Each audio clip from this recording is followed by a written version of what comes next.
The Nightside Project.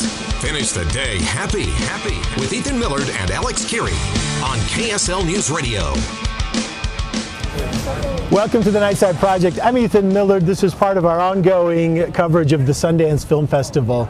I've got here with me Mor Loushy and Daniel Sivan. They are with the film, the Oslo Diaries. Now, this is a story that I was completely unaware of. But back in some real dark times in the Middle East between Palestinians and Israelis, a group of Palestinians and a group of Israelis met quietly and apparently illegally on neutral ground in Oslo, Norway, in an attempt to kind of bring people together. And I was astonished to discover the story. I had no idea. But tell me a little bit about what happened when they came together. So basically in 92, the PLO were led by Yasser Arafat, which Israelis saw as an arch terrorist. And Israel was led by Yitzhak Rabin, this renowned general that took over Jerusalem. And they were two sworn enemies, Arafat and Rabin. And those negotiators decided to take this last leap of faith in order to create peace between those two enemies.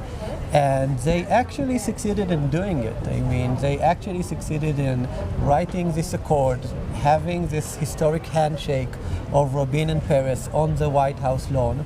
And we are basically diving into the backstage and asking, how do people negotiate and where is the drama? And, we're bringing all this tension to the screen.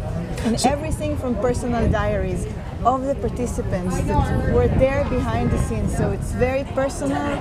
And it's very, full access of what happened behind the scenes. That's amazing because, of course, I remember when everyone sat down and signed. Bill Clinton was there, they signed. It was a whole big deal. I remember that. But, we saw that headline.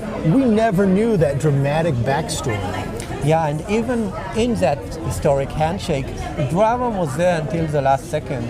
Rabin really didn't want to shake the hands of Arafat.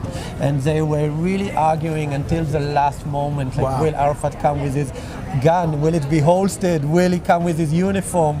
And just after Rabin shakes the hand of Arafat, he turns to Peres, which was foreign minister, and tells him, I've been through this hell, now it's your turn. So, the drama is there, and people are standing on your And the drama is still there, because I think that in order to really understand the Middle East now, you have to understand what happened in Oslo. Because what happened in Oslo, this is more or less the map today of how Israel looks like, how Israel is shaped. You really have to understand this behind the scenes story of Oslo to really understand what's going on in the Middle East, even today. So what do you hope people are going to get? Is this a film that you think will help promote understanding of the situation today? And if so, what specifically do you hope people take away? We really don't want to promote understanding. We want to promote change. People on both sides should look at this story and say, this hope was there, it was imminent, we touched it, it was tangible. Now we need to take that leap of faith again and really fight for a different future. Understanding about the Middle East is not enough. You can ask anybody here and they will tell you, Jews and Arabs don't get along. But the question is, how can they get along? And it's a really call for action. We both are parents and we're raising our kids in Israel. And the big question is, what kind of future will they have? And I want to provide them a future of peace.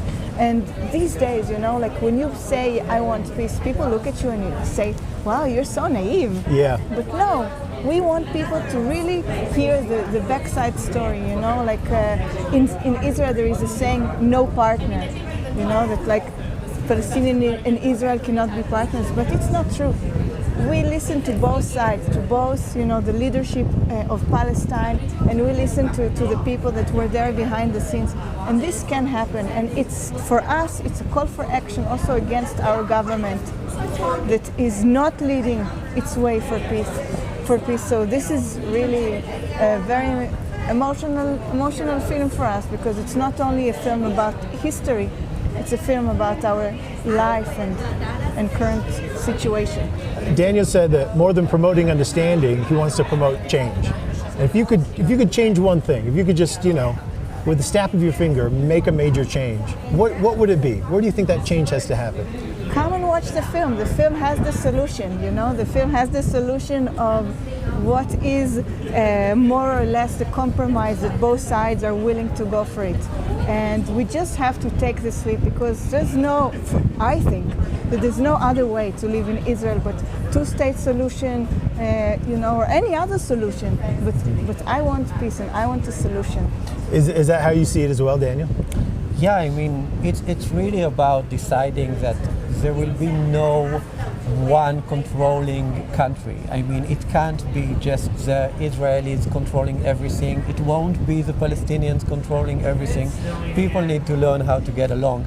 And, when you see the film, you discover, I mean, it's not such of a surprise, but we are not so different.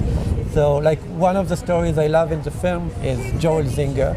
He is this very rigid military lawyer, and he's going to meet the PLO people, and he sees them as these vicious terrorists. And he approaches Abu Ala, the head of the Palestinian delegation, for the first time. And Abu Ala approaches him and kisses him on both cheeks.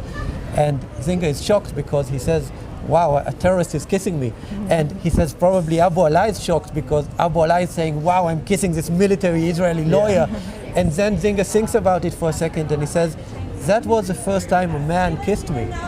And really, I mean, you see that it's just people, and people do get along. And throughout the film, I mean, I won't spoil it for you, but they do get very close, Abu Ala and Zinger, and they do find a way to work things out. So if they could do it, people on the street definitely can. And so you think this film holds a real solution in there?